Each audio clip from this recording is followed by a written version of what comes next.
তিলোত্তমায় তাসের ঘর, তারাতলায় মৃত্যু পরোয়ানায় প্রাক্তন মেয়রের সিগনেচার, নাম জড়িয়েছে ফিরহাদ হাকিমের প্রাক্তন ওএসডিও। বিধানসভায় বিবৃতিতে তৃণমূলকে তুলোধনা মুখ্যমন্ত্রী শুভেন্দু অধিকারী। আপনাদের পাপের ফল, সব জায়গায় টাকা নিতে নিতে এই সিটি অফ জয়কে এবং বৃহত্তর কলকাতাকে মৃত্যুপুরীতে আপনারা পরিণত করেছেন। আপনার প্রাক্তন মেয়রের সই আছে এতে, এইটা দেখুন মাননীয় ফিরহাদ হাকিমের সই। বুধবার বিপর্যয়, বৃহস্পতিবার বিধানসভায় দাঁড়িয়ে বিবৃতি দিলেন মুখ্যমন্ত্রী শুভেন্দু অধিকারী।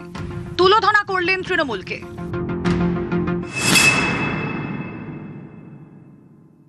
আপনাদের পাপের ফল, সব জায়গায় টাকা নিতে নিতে এই সিটি অফ জয়কে এবং বৃহত্তর কলকাতাকে মৃত্যুপুরীতে আপনারা পরিণত করেছেন।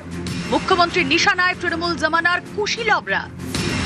কলকাতা পুরসভার মেয়র থাকাকালীন ফিরহাদ হাকিমের আত্মসহায়ক ছিলেন কালীচরণ বন্দ্যোপাধ্যায়। তৃণমূল আমলে কালী ছিলেন কলকাতা পুরসভার শেষ কথা।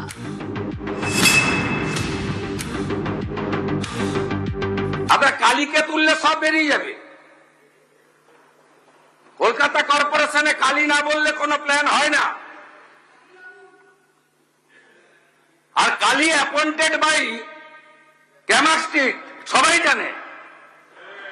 আর এই কালী বাইপাসের পাশে আপনাদের তৃণমূল ভবন বানাচ্ছে 200 কোটি টাকা দিয়ে,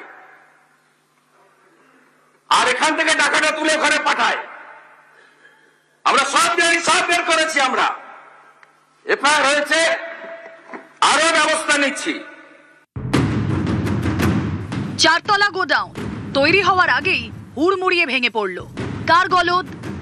মুখ্যমন্ত্রীর অভিযোগ বিল্ডিং প্ল্যানে ত্রুটি ছিল। কেএমসি থেকে বলা হয়েছে এটা বিল্ডিং প্ল্যান। ইনিশিয়ালি কেএমসির ইঞ্জিনিয়াররা আমাদের জানিয়েছেন যে ত্রুটিযুক্ত প্ল্যান।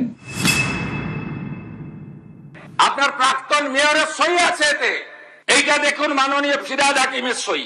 এই বিল্ডিং প্ল্যানটা জানুয়ারি মাসের 17 তারিখ 26-এ আপনারা দিয়েছেন, সব বের করেছি আমরা। আপনাদের পাপের ফল। রাত চলছিল আগে আনবার খান কাউন্সিলর, ববি হাকিম না, টাকার খেলা। লোকাল ছেলে আছে, আমাদের দিতে হবে, তারপরে যাবো সামান ফামান বালি, কেউ এ যাবে ঠিকঠাক মাল দিতে না।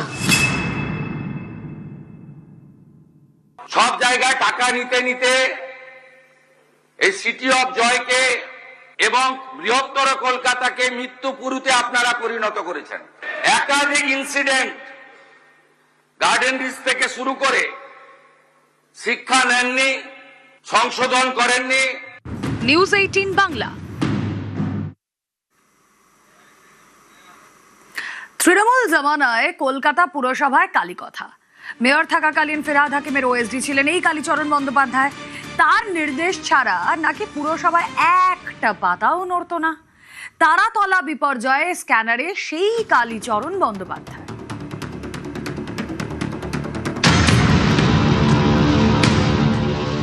আপনার কালীকে তুললে সব বেরিয়ে যাবে। কলকাতা কর্পোরেশনে কালী না বললে কোনো প্ল্যান হয় না। আর কালী অ্যাপয়েন্টেড বাই ক্যামাস্ট্রিট, সবাই জানে। আর এই কালী বাইপাসের পাশে আপনাদের তৃণমূল ভবন বানাচ্ছে 200 কোটি টাকা দিয়ে, আর এখান থেকে টাকাটা তুলে ওখানে পাঠায়। আমরা সব জানি, সব বের করেছি আমরা। এফআইআর হয়েছে, আরো ব্যবস্থা নিচ্ছি। বিধানসভায় মুখ্যমন্ত্রীর মন্তব্যের পরেই শুরু হয় জল্পনা। কে এই কালী? কলকাতা পুরসভার অন্দরমহল বলছে কালী হলেন কালীচরণ বন্দ্যোপাধ্যায়, ডব্লিউবিসিএস অফিসার, একদা ফিরহাদ হাকিমের ডান হাত, এখন পুরসভার এমপি ল্যাড ম্যানেজার। ফিরহাদের আমলে নাকি কালীর নির্দেশ ছাড়া কলকাতা পুরসভায় একটা পাতাও নড়ত না। চেতলাতে কালী পুজো তো বিখ্যাত। তো এই যারা মেয়রের ঘরে, অর্থাৎ ফিরহাদ হাকিম যখন মেয়র ছিলেন তার ঘরে যদি কেউ প্রবেশ করতে চাইতো, কে যদি পা রাখতে চাইতো, তাহলে তাকে নাকি কালী প্রণাম করে যেতে হতো।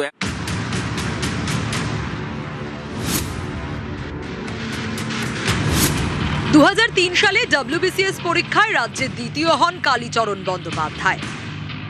যোগ দেন ভূমি রাজস্ব দপ্তরে। 2006 সালে ওয়েস্ট বেঙ্গল পুলিশ সার্ভিস পরীক্ষায় বসেন। তাতে প্রথম হয়ে 2008 সালে রাজ্য পুলিশে যোগ দেন।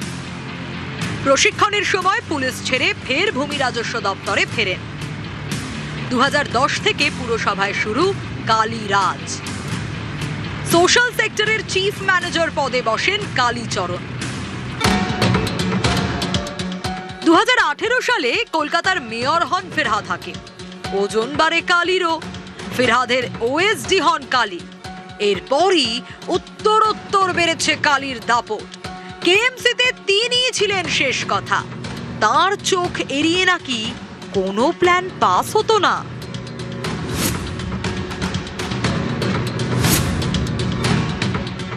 দু 2010 থেকে কলকাতা পুরসভায় সোশ্যাল সেক্টরে তিনি চিফ ম্যানেজার পদে নিয়োগ ছিলেন এবং ফিরহাদ হাকিম যখন এর আগে মেয়র পরিষদ ছিলেন রোডস বিভাগের, তখনও তিনি তার আত্মসহায়কের কাজ করেছেন এবং তারপর যখন ফিরহাদ হাকিম 2018 সালে আবারও কলকাতা পুরসভায় মেয়র হিসাবে তিনি আসেন, তখন তিনি তার আত্মসহায়ক হন এবং তার সঙ্গে অফিসার অন স্পেশাল ডিউটি হিসেবে কলকাতা পুরসভার মেয়র বিভাগে তিনি আসেন। কালীর নামে একাধিক অভিযোগ রয়েছে। অভিযোগ, অভিষেক বন্দ্যোপাধ্যায়ের নাম করে তোলা তুলতেন তিনি। 2024 সালের 26শে সেপ্টেম্বর শেক্সপিয়ার সরণি থানায় অভিযোগ দায়ের হয়। অয়ন ঘোষ দস্তিদার নামে এক ব্যক্তি অভিযোগটি করেছিলেন।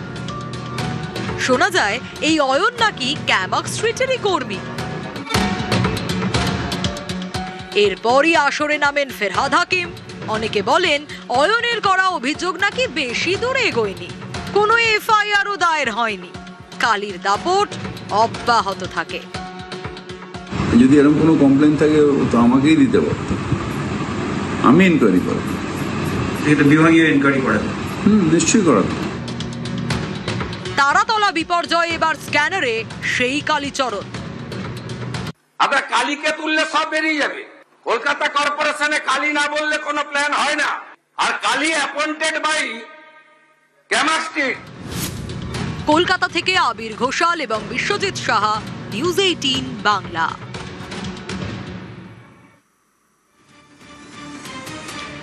কলকাতা পুরসভার বিল্ডিং ডিপার্টমেন্ট যেন ঘুঘুর বাসা। অভিযোগ, টাকা দিলেই কাজ হাসিল, প্ল্যান পাস। সত্যি কি তাই? কোন পথে বহুতল তৈরির অনুমোদন মেলে? আইনের ফাঁক গলে কিভাবে তৈরি হয় বেআইনি নির্মাণের জাল?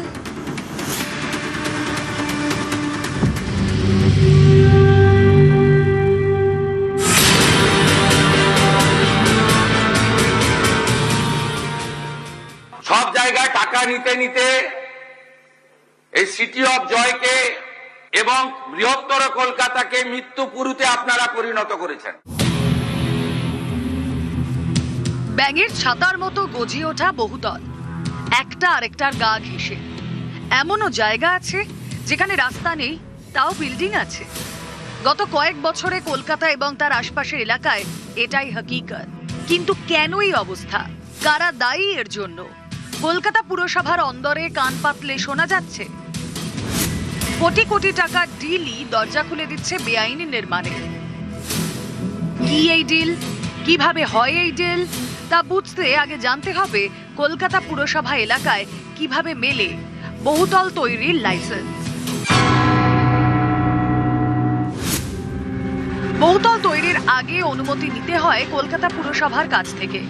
বিল্ডিং প্ল্যান পাস করাতে হয় পুরসভা থেকে। প্রস্তাবিত বহুতলের উচ্চতা 14.5 মিটারের কম হলে এলবিএস বা লাইসেন্স বিল্ডিং সার্ভেয়ারই প্রাথমিকভাবে প্ল্যান পাস করে দেন। 14.5 মিটার মানে G+3 বা খুব বেশি হলে G+4। কিন্তু প্রস্তাবিত বহুতলের উচ্চতা 14.5 মিটারের বেশি হলে আর্কিটেক্ট মাস্ট। সেক্ষেত্রে সেই বিল্ডিং প্ল্যানে পুরসভার প্যানেলভুক্ত আর্কিটেক্টের ছাড়পত্র লাগে। প্ল্যান পাস হলে শুরু হয় বহুতল নির্মাণের কাজ। মাটি পরীক্ষার দায়িত্বে থাকেন Jio technical engineer, structural engineer. গোটা নির্মাণ প্রক্রিয়ার সঙ্গে যুক্ত থাকেন, খতিয়ে দেখেন নিয়ম মেনে নির্মাণ হচ্ছে কিনা। তৃণমূল জামানায় বহুতল নির্মাণের কাজকে সহজ করতে ওয়ান উইন্ডো সিস্টেম চালু করা হয়। এই ওয়ান উইন্ডো সিস্টেমের ফলে বহুতলের প্ল্যান পুরসভায় জমা দিয়েই নির্মাণ কাজ শুরু করা যেত। প্ল্যান পাশ হওয়া পর্যন্ত অপেক্ষা করতে হতো না। এ তো গেল নিয়মের কথা। যেখানে নিয়ম সেখানেই নিয়ম ভাঙার খেলা। পুরসভার অন্দরে কান পাতলেই শোনা যাচ্ছে বেনিয়মের নানা অভিযোগ। শোনা যাচ্ছে 14.5 মিটারের কম উচ্চতার যে বহুতল অর্থাৎ ছোট বিল্ডিং, সেখানে নাকি স্ট্রাকচারাল ইঞ্জিনিয়াররা যেতেনই না। অভিযোগ, বড় বহুতলের ক্ষেত্রে অনেক সময়ই মোটা টাকা ডিল করে নিতেন স্ট্রাকচারাল ইঞ্জিনিয়াররা। নিয়ম মানুক চাই না আমার, পুরসভা থেকে মিলে যেত সিসি বা কমপ্লিশন সার্টিফিকেট। এই বিল্ডিং প্ল্যানটা জানুয়ারি মাসের 17 তারিখ 26-এ আপনারা দিয়েছেন। আপনার প্রাক্তন মেয়রের সই আছে এতে। এইটা দেখুন, মাননীয় ফিরহাদ হাকিমের সই।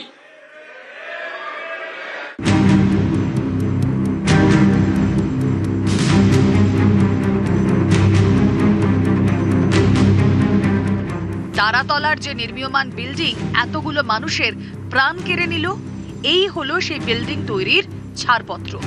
দেখুন, উপরে জলজল করছে কলকাতা পুরসভার বিল্ডিং ডিপার্টমেন্টের নাম। অনুমোদন দেওয়া হয় 2026 সালের 17 জানুয়ারি। যে দুই অফিসার অনুমোদন দেন তাদের নাম সুপ্রতিম চৌধুরী এবং শান্তনু দত্ত। বুধবারের বিপর্যয়ের পর স্ক্যানারে সবার ভূমিকা। নিউজ 18 বাংলা।